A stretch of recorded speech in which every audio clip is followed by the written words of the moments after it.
NBT online में आपका स्वागत है। मैं हूं अजेंद्र राजन। 2024 के लोकसभा चुनाव जैसे जैसे करीब आते जा रहे हैं, उत्तर प्रदेश में तमाम पार्टियां अपनी रणनीति बनाने में जुट गई हैं। समाजवादी पार्टी भी इनमें से एक है।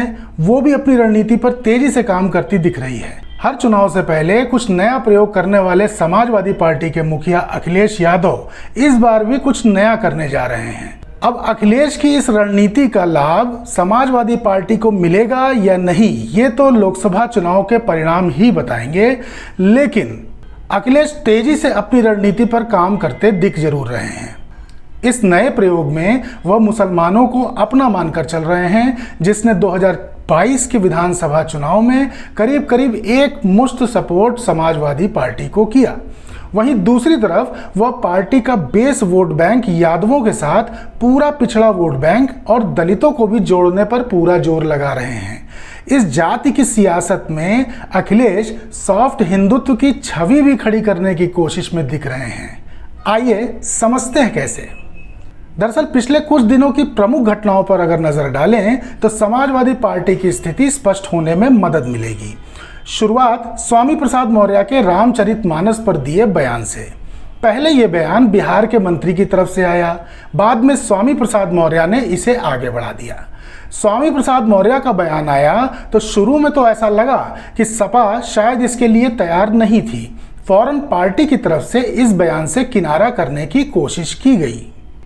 लेकिन इसके बाद अखिलेश यादव का शूद्र बयान आया, जिसके बाद साफ हो गया कि ये पार्टी की सोची समझी रणनीति का हिस्सा है। हालांकि समाजवादी पार्टी में एक धड़ा स्वामी के बयान से नाराज जरूर दिखा और विरोध भी हुआ, लेकिन इस धड़े की आवाज ज्यादा तेज नहीं सुनाई पड़ी। वहीं अखिलेश यादव जातीय जनगणना का मुद्दा उठा रहे थे और दूसरी तरफ वह काशी दौरे पर भी गए। यहां उन्होंने काशी विश्वनाथ मंदिर में दर्शन पूजन किया। अखिलेश यादव के इस कदम को लखनऊ के सत्ता के गलियारे में सॉफ्ट हिंदुत्व से जोड़कर देखा गया। माना गया कि चूंकि हिंदुत्व के मुद्दे पर भारतीय जनता पार्टी इस समय सबसे ज्यादा मजबूत है, लिहाजा अखिलेश इस रास्ते विरोधियों को कोई मौका नहीं देना चाहते। इसके बाद अखिलेश यादव ने गाजीपुर से लोकसभा चुनाव प्रचार अभियान का आगाज भी किया।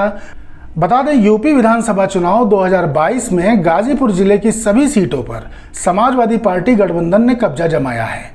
हालांकि यहां की 2 सीटें सुहेलदेव भारतीय समाज पार्टी ने भी जीती हैं, जो अब सपा के साथ नहीं है। बहरहाल गाजीपुर से अखिलेश ने चुनाव अभियान का आगाज करते हुए संदेश देने की जरूर कोशिश की कि पूर्वांचल में वह अपनी पूरी ताकत झोंकेंगे। बता दें, 2019 के लोकसभा चुनाव में अखिलेश यादव की सपा ने बसपा के साथ गठबंधन किया था, लेकिन सिर्फ 5 सीटें ही जीत सकी थी। उसमें भी आजमगढ़ और रामपुर की सीट हाल ही में वह उपचुनाव में गंवा चुकी है। लेकिन हम बात कर रहे थे सियासत की, तो चलिए वापस लखनऊ ले चलते हैं। बहरहाल इस बीच लखनऊ के ताज होटल में सपा नेता स्वामी प्रसाद मौर्य और अयोध्या के हनुमानगढ़ी के महंत राजू दास के बीच हाथापाई सामने आ गई। मामले में दोनों पक्षों की तरफ से आरोप प्रत्यारोप का दौर शुरू हो गया, लेकिन अखिलेश यादव या समाजवादी पार्टी की तरफ से इस मुद्दे पर सीधे सीधे कुछ नहीं कहा गया। साफ लगा कि अखिलेश यादव स्वामी के साथ तो हैं, लेकिन पार्टी और खुद किसी विवाद में पड़ने से बच रहे हैं। अब इसी क्रम में अखिलेश यादव के 2 और एक्शन चर्चा में आ गए हैं। दरअसल समाजवादी पार्टी ने अपनी 2 प्रमुख सवर्ण महिला नेताओं रोली तिवारी मिश्रा और ऋचा सिंह को पार्टी से बाहर का रास्ता दिखा दिया है।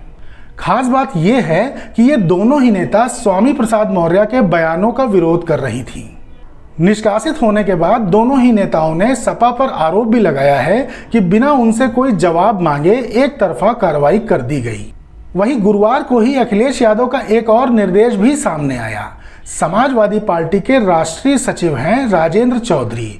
उन्होंने बयान जारी कर कहा कि राष्ट्रीय अध्यक्ष अखिलेश यादव के निर्देशानुसार सभी कार्यकर्ताओं, पार्टी नेताओं, पदाधिकारियों तथा टीवी पैनलिस्ट को यह बात ध्यान में रखना चाहिए कि समाजवादी पार्टी डॉक्टर लोहिया के आदर्शों से प्रेरणा लेकर काम करती है। पार्टी की लोकतंत्र, धर्मनिरपेक्षता और समाजवाद में आस्था है। समाजवादी पार्टी का उद्देश्य जन सामान्य को प्रभावित करने वाले मुद्दों पर पार्टी की नीति और कार्यक्रम को जन जन तक पहुंचाना है। सत्तारूढ़ दल लगातार बुनियादी मुद्दों से भटकाने का काम करता है।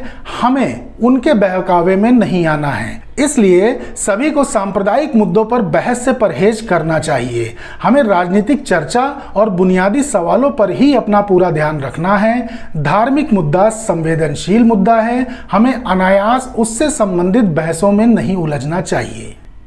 जाहिर है ये घटनाक्रम साफ इशारा कर रहे हैं कि अखिलेश यादव जाति की राजनीति करना चाहते हैं, यादवों के साथ पिछड़ी जातियों और दलितों को भी साथ लाना चाहते हैं, लेकिन हाथ नहीं जलाना चाहते।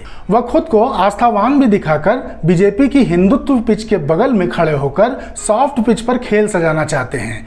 आंकड़ों के अनुसार यूपी में ओबीसी वोट बैंक के साथ अगर दलितों और मुस्लिमों को भी जोड़ दिया जाए तो सीधे सीधे आंकड़ा 80% तक पहुंच जाता है। जाहिर है समाजवादी पार्टी को अपनी अपर कास्ट महिला नेताओं रोली तिवारी मिश्रा और ऋचा सिंह को बाहर का रास्ता दिखाने में कोई झिझक नहीं हुई। उत्तर प्रदेश की तमाम खबरों के लिए एनबीटी ऑनलाइन के साथ बने रहें।